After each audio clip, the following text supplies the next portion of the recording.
CM योगी का master stroke. Panchayat चुनाव टले तो भी नहीं हिलेगी ग्राम प्रधानों की कुर्सी। गांव की सत्ता पर वही प्रधान रहेंगे काबिज। नमस्कार दर्शकों, मैं हूं अर्जुन मिश्रा और आप देख रहे हैं विराट न्यूज 24 लाइव चैनल। आज हम बात कर रहे हैं उत्तर प्रदेश की राजनीति में एक ऐसा फैसला सामने आया है जिसने गांव की सत्ता से लेकर प्रदेश की सियासत तक हलचल मचा दी है। और इस फैसले के केंद्र में है मुख्यमंत्री योगी आदित्यनाथ जी, जिनके एक कदम ने पंचायत चुनाव के पूरे खेल में को बदल कर रख दिया है। जिस चुनाव को लेकर गांव गांव में तैयारियां तेज थी, दावेदार अपनी ताकत दिखा रहे थे, समर्थक जुटाए जा रहे थे, वही चुनाव अब अनिश्चितता के दौर में पहुंच गया है। और इसकी वजह बनी है आरक्षण की प्रक्रिया और पिछड़ा वर्ग आयोग का गठन न होना। बिना आयोग के आरक्षण तय नहीं हो सकता और बिना आरक्षण चुनाव कराना कानूनन संभव नहीं है। इसके साथ ही वोटर लिस्ट में देरी ने पूरे सिस्टम को और पीछे धकेल दिया है। जो सूची अप्रैल में आनी थी वो अब जून तक खिसक चुकी है। ऐसे में सबसे बड़ा सवाल खड़ा हुआ कि अगर चुनाव समय पर नहीं होते तो गांव की सत्ता किसके हाथ में जाएगी? क्या पूरा सिस्टम अफसरों के भरोसे छोड़ दिया जाएगा या फिर जनता के प्रतिनिधियों की भूमिका खत्म हो जाएगी? लेकिन यहीं पर सरकार ने ऐसा रास्ता निकाला जिसने सबको चौंका दिया है। एक ऐसा फार्मूला सामने आया जिसने न सिर्फ प्रशासन चलता रहेगा बल्कि मौजूदा ग्राम प्रधान और पंचायत सदस्य भी अपनी भूमिका निभाते रहेंगे। यानी चुनाव भले टल जाए लेकिन कुर्सी खाली नहीं होगी और सत्ता का संतुलन बना रहेगा। इस फैसले के तहत एक विशेष समिति के जरिए गांव का कामकाज चलता रहेगा, जिसमें अधिकारी भी होंगे और मौजूदा ग्राम प्रधान भी। यही इस फैसले के सबसे बड़ा ट्विस्ट है जिसने गांव की राजनीति में नई जान फूंक दी है।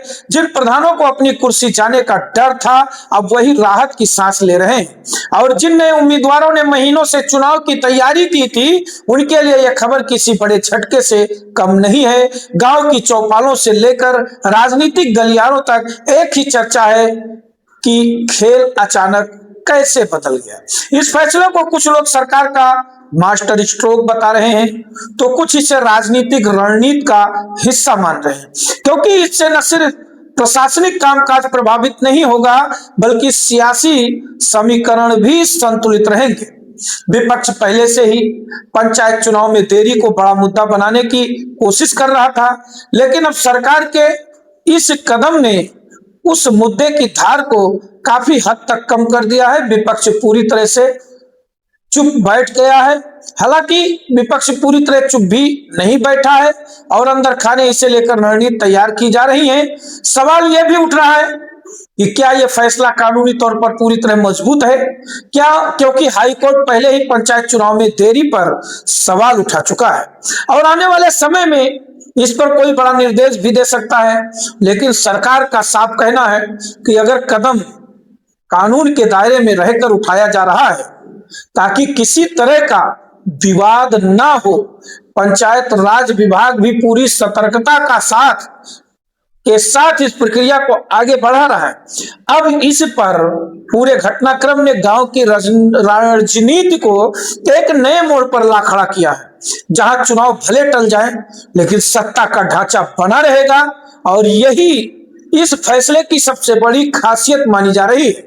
आने वाले दिनों में ये देखना दिलचस्प होगा कि क्या ये फार्मूला लंबे समय तक लागू रहता है या फिर जल्द ही चुनाव कराए जाते हैं।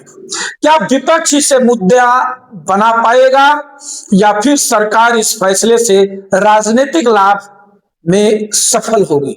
लेकिन फिलहाल जो तस्वीर सामने है उसमें साफ दिखाई दे रहा है कि योगी सरकार ने एक बार फिर अपने अंदाज में सियासत की बाजी पलट दी है और गांव की सत्ता पर अपनी पकड़ मजबूत कर ली है। यही वजह है कि लोग अब कह रहे हैं कि यह सिर्फ फैसला नहीं बल्कि एक बड़ा राजनीतिक संदेश है कि सत्ता किसे संभाली जाती है और कब कौन सा कदम उठाना होता है। तो दर्शकों, आप ये समझ लीजिए कि ग्राम पंचायत चुनाव में अब वही ग्राम प्रधान अपनी कुर्सी संभालेंगे जो इस समय मौके पर हैं। जब तक ग्राम प्रधान का चुनाव नहीं घोषित होता है चाहे जितना समय लगे तब तक के लिए उन्हीं ग्राम प्रधानों को कुर्सी बरकरार रखी जाएगी। और इससे पहले आप हमारे कमेंट बॉक्स पर जाकर कमेंट करें, चैनल को हमारे सब्सक्राइब करें, वीडियो को शेयर करें और आपको यह खबर कैसी लगी जरूर कमेंट करिएगा। तो देखते रहे विराट न्यूज 24 लाइव चैनल। धन्यवाद, नमस्कार।